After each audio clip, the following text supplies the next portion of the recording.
Hi friends, welcome to Nitheshwar. ஒரு இனிமையான ரயில் பயணம் மறுபடியும் எங்களுக்கு தொடங்க போகுது. முக்கியமான ஒரு விஷயமா நாங்கள் காஞ்சிபுரம் வரைக்கும் போக வேண்டியிருந்தது. அதுக்காக தான் இப்போ ட்ராவல் பண்ணுறோம். எதுவுமே பிளான் பண்ணுறதில்ல, சட்டு நடக்குது. இது ரொம்ப முக்கியமான ஒரு விஷயத்துக்காக தான் போயிட்டுருக்கோம். இதை எப்படி ஸ்டார்ட் பண்ணிக்கிறதுன்னு தெரியல. இந்த மாதம் லாஸ்ட்டில் ஒரு மேரேஜ் இருக்குது. எங்கள் வீட்டில் நடக்க போகிற ஒரு ஃபங்க்ஷன். அதுக்கு தான் சாரீஸ் எடுக்க போகிறோம். எங்கள் வீட்டில் நடக்க போகிற ஒரு முக்கியமான ஒரு ஃபங்க்ஷன் இது. அதனால் காஞ்சிபுரம் போய் கொஞ்சம் பட்டு சாரீஸ்லாம் எடுக்க வேண்டியிருக்கு. அதுக்கப்புறம் இன்னொன்று, இது வரைக்கும் நான் காஞ்சிபுரம் அத்திவரதை பார்க்க போனதோட சரி, அதுக்கப்புறம் நான் போனதில்லை. அதே மாதிரி காமாட்சி அம்மனையும் பார்த்ததில்லை. நாங்கள் நேராக செங்கல்பட்டு இறங்கி அங்கேருந்து கார் வச்சுக்கிட்டு காஞ்சிபுரம் கிளம்பிட்டோம். காலையில எல்லாம் குளித்து முடிச்சுட்டு ஒரு 7 மணிக்கெலாம் கிளம்பியாச்சு.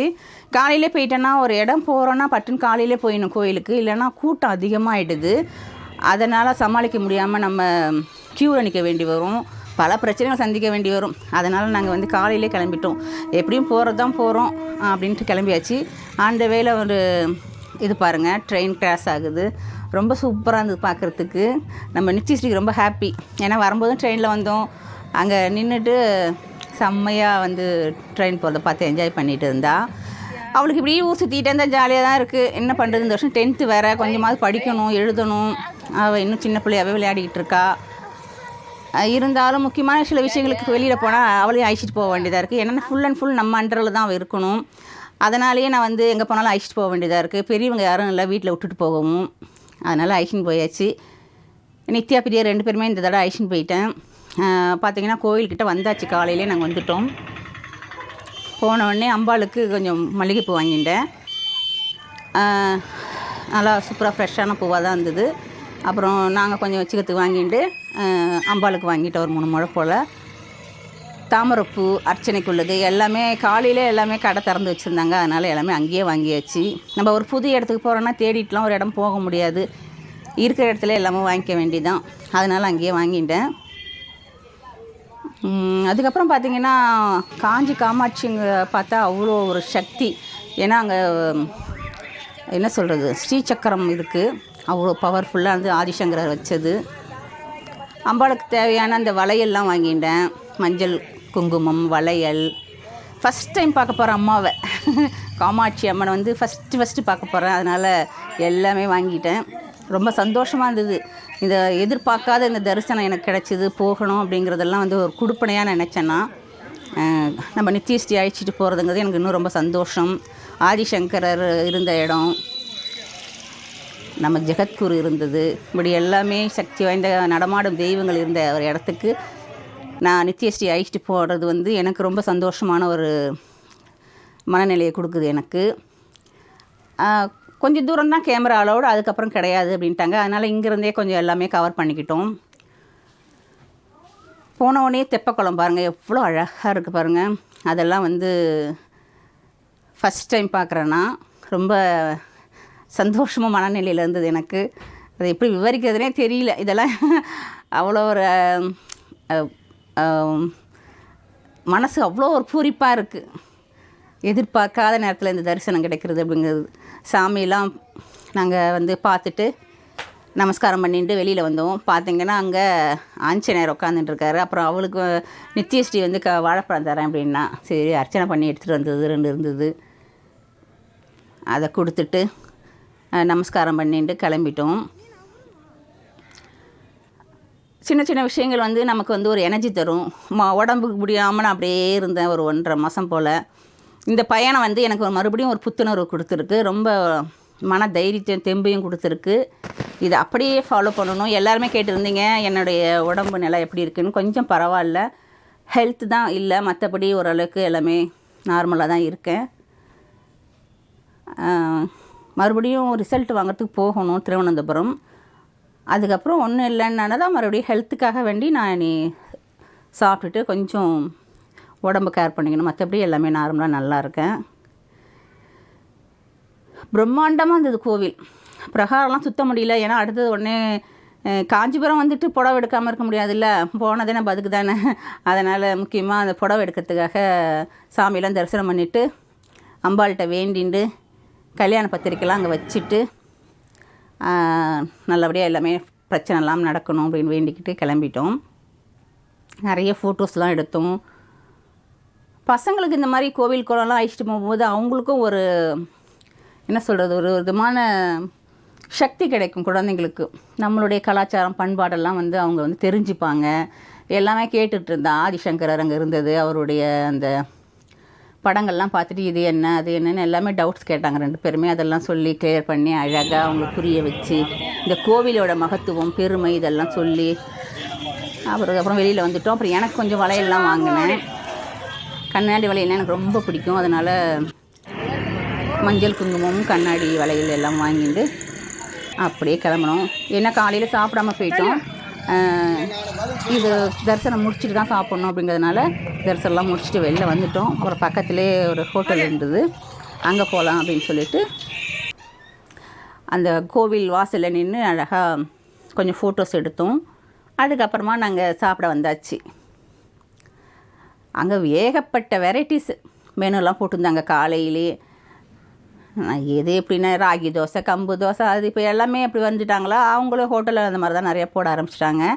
நாங்கள் எப்பயும் போல் போயிட்டு ஒரு மினி டிஃபன் சொல்லிவிட்டு இப்போ ஒன்று கொடுத்துட்ருக்காங்க, அதை தான் ஆர்டர் பண்ணோம்.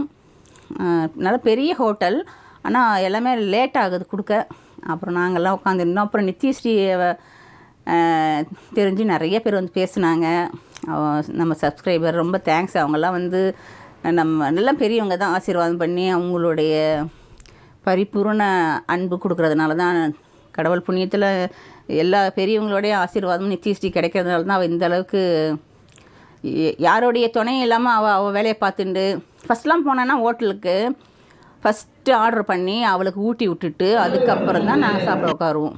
அப்போல்லாம் நினச்சா ரொம்ப கஷ்டமாக இருக்கும். எனக்கும் பசிக்கும். பர்ச்சேஸ்லாம் முடிச்சுட்டு ஒரு இடம் போகிறோன்னா பசி எடுத்துடும். அந்த நேரங்கள்லாம் பார்த்தா அவளுக்கு ஊட்டி விட்டுட்டு தான் நான் சாப்பிட வேண்டியிருக்கும். ஆனால் இப்போ அப்படி கிடையாது, சாப்பிட்றா அவளே.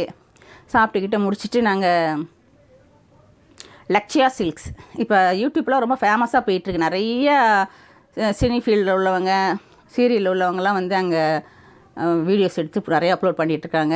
இது எங்கள் அப்பாவுக்கு ஃப்ரெண்டோடைய கடை தான் அதுதான். அதனால் சரி அப்படின்ட்டு அங்கே போயிட்டோம். 800லேருந்து ஸ்டார்ட் ஆகுது. முகூர்த்த புடவை வரைக்கும் இருக்குது.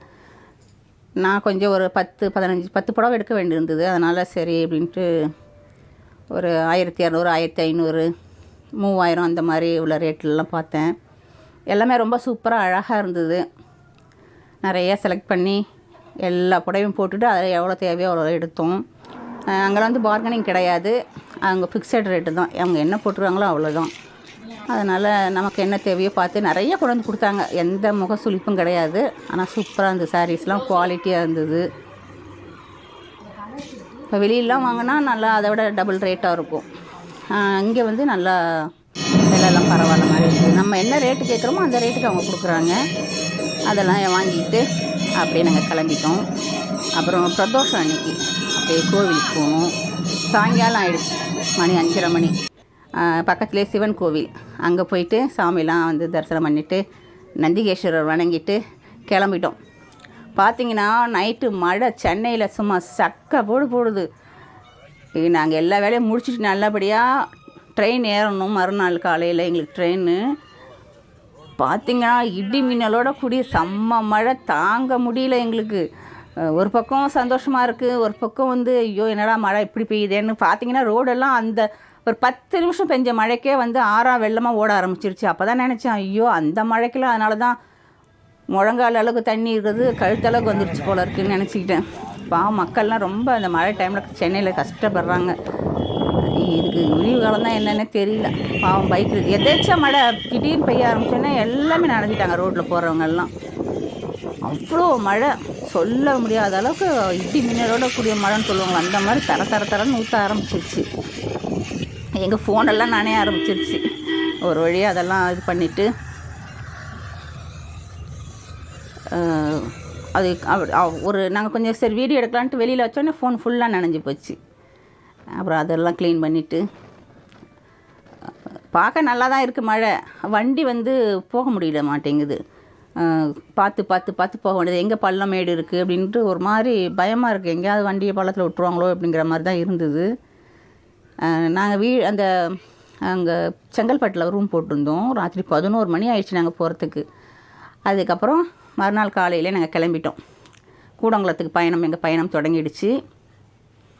இதுக்கப்புறமா நான் என்னெல்லாம் வாங்கிட்டு வந்தேன் அப்படிங்கிறத அவங்க கூட ஷேர் பண்ணுறேன். பாருங்கள் பழவெல்லாம் எப்படி இருக்குது என்னென்று உங்கள் கமெண்ட்ஸ் பண்ணுங்கள். ட்ரெயினில் நம்ம நித்யஸ்ரீ பயங்கர சேட்டை. மேலே ஏறிக்கிட்டு அங்கேருந்து அம்மா அம்மான்னு கூப்பிட்டுக்கிட்டு தூக்கம் வராமல் தடுமாறிகிட்டே இருந்தா. இந்த தடவை ரொம்ப சேட்டை அவளுக்கு அதிகமாக போச்சு. அப்புறம் அவளை பொறுமையாக தூங்க வைக்கிறதுக்குள்ளே ஒரு பாடம் ஆகிடுச்சு. காலையில் உட்காந்தோம், நைட்டு தான் 11 மணி ஆகிடுச்சு வீட்டுக்கு வர்றதுக்கு. அது ஃபுல்லாக ட்ரெயின்லேயே இருக்கிறதுனால அவளுக்கு டே ஃபுல்லாக ஒரு மாதிரி போர் அடிக்க ஆரம்பிச்சிருச்சு. விளையாடவும் யாரும் இல்லையா, ஃபோனும் ரொம்ப நேரம் பார்க்க முடியாது. அதனால் அப்படியே தூக்கமும் வரல அவளுக்கு. அப்புறம் கொஞ்ச நேரம் எனக்கு தான் ரொம்ப டயர்டாக இருந்து உடம்பு முடியல எனக்கு தான். இருந்தாலும் பரவாயில்ல அப்படின்னு சொல்லிட்டு குழந்தைங்க சந்தோஷமாக இருக்காங்க. போன வேலையெல்லாம் முடிஞ்சுது. ஒரே கரண்ட்டு போயிட்டு வந்துக்கிட்டு இருக்குது.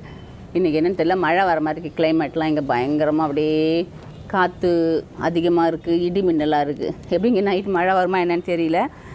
சரி, நான் இப்போ ஒரு அந்த சேலையை காமிக்கிறவங்க கிட்ட. இவங்க எல்லாமே ஆன்லைன்லேயும் சேல்ஸ் பண்ணுறாங்க. லக்ஷயா சில்க்ஸ் அப்படின்னு பேர், கடை பேர்.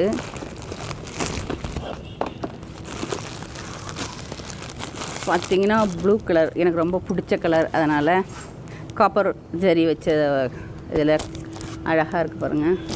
கிளாத்தும் நல்லா சூப்பராக இருக்குது. அதனால் இதில் ஒன்று எடுத்துச்சு. எல்லாமே ஒன்று ஒரு ரேட்டு. எல்லாமே 1200க்கு மேலே தான். எனக்கு ரொம்ப பிடிச்சிருந்தது இந்த சேலை தான். ஃபஸ்ட்டு இதை தான் பார்த்தேன், அப்படியே எடுத்துட்டேன். ரொம்ப அழகாக இருந்தது பாருங்கள். கோழி ஒத்துது. அதுக்கப்புறம் இது நல்லா நேவி ப்ளூவில் ரெட் கலர் பார்டர்.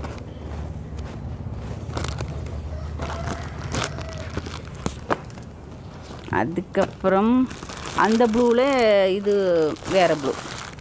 ஃபஸ்ட்டு காமிச்சல அதே இதில் வேறு.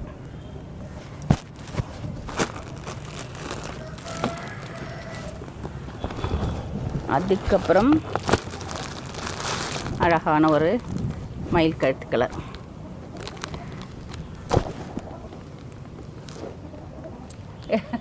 என்ன மேடம் என்ன பண்ணுறீங்க? கரண்ட் இல்லைன்னு வந்துட்டான். இவ்வளோ தான் நான் பர்ச்சேஸ் பண்ணது. இன்னொன்று முகூர்த்த படம் இருக்குது, அது தனியாக இருக்குது. ப்ளவுஸ் தைக்க கொடுத்துருக்கு. என்னன்னு பார்த்தீங்கன்னா சஷ்டியத்தை பூர்த்தி. எங்களுக்கு நித்யஸ்ரீ அப்பா அம்மாவுக்கு சஷ்டியத்தை பூர்த்தி. அப்பா அம்மாவுக்கு கல்யாணம் பண்ணி வைக்க போகிறாங்க என்னுடைய குழந்தைங்கள்லாம். அதுதான், அதுக்காக தான் கொஞ்சம் பர்ச்சேஸ். இதுக்கு நடுவில் தான் இவ்வளோ உடம்பு சரியில்லாமல் படுத்த படுக்கையாக எழுந்து இதிலே தான் அலைய வேண்டியதாக இருக்குது. நாங்கள் மட்டும்தானே, ஒரு உதவினா கூட நாங்கள் ஊருக்கு தான் போய் ஆகணும். அதனால் இப்போ நாங்கள் தனியாக கூடங்குளத்தில் இருக்கிறதுனால எங்கே போனாலும் நாங்களே தான் போகணும். இனிமேல் தான் பத்திரிக்கையே எல்லாருக்கும் வைக்கணும். ஃபஸ்ட்டு பர்ச்சேஸ் முடிச்சாச்சு. ஏன்னா 1.5 மாதம் படுத்த படுக்கையாகவே இருந்துட்டு இங்கே லோக்கல் ஹாஸ்பிட்டல் அங்கே இங்கே அலைஞ்சதுலே 4 போயிடுச்சு. மாதம் பிறந்துருச்சு இந்த மாதம் லாஸ்ட்டில். அதனால் இனிமேல் எல்லாருக்கும் இன்விடேஷன் அனுப்பணும். இப்போ ஃபஸ்ட்டு இதை ட்ரெஸ் எடுத்துட்டாக்கா நமக்கு தைக்க வேண்டியது தைக்க கொடுத்துடலாம். அதுக்குனால தான் உங்கள் எல்லாருக்கும் நான் இன்வைட் பண்ணுறேன். திருக்கடையூரில் நடக்க போகுது சஷ்டியத்தை பூர்த்தி. எல்லோரும் பெரியவங்களாக இருந்தால் எல்லோரும் வாழ்த்துக்கள் சொல்லுங்கள். சின்னவங்களுக்கெல்லாம் எங்களுடைய வாழ்த்துக்கள். தேங்க்யூ ஃபார் வாட்சிங். இந்த வீடியோ பிடிச்சிருக்குன்னு நினைக்கிறேன். அதுக்கப்புறம் முக்கியமானது ஒன்று பாருங்கள், அங்கே காமாட்சிக்கிட்ட வாங்கிட்டு வந்தது பாருங்கள். வளையல் 40 ரூபா தான். ரொம்ப அழகாக இருந்தது. சூப்பராக எல்லாம் வாங்கிட்டேன் பாருங்கள். கோயிலுக்கெலாம் போயிட்டு அந்த மாதிரி வளையல் வாங்கிட்டு வந்தால் ரொம்ப நல்லது. அதனால் வாங்கிட்டேன். நான் இப்போ கையில் போட்டிருக்கேன் பாருங்கள். இப்போ 4 வளையல் மட்டும் போட்டிருக்கேன், மீதியெல்லாம் எடுத்து வச்சுருக்கேன். அது வளையல் போடாமல் இருக்கக்கூடாது. இருந்தாலும் சில நேரங்களில் உடம்பே முடியாமல் படுத்து கிடக்கிறேன்னா அதனால் அப்போ எடுத்து அப்படியே கட்டி வச்சிடுறது. இவ்வளோ தான் ஷாப்பிங். கல்யாண வேலை முடிஞ்சிருக்கு. இன்விடேஷன்லாம் கொடுத்துட்டு ஒவ்வொரு வேலையாக இருக்குது. மறுபடியும் ஒரு ட்ராவல் இருக்கும்னு நினைக்கிறேன். பத்திரிக்கைலாம் கொடுக்க போகணும்.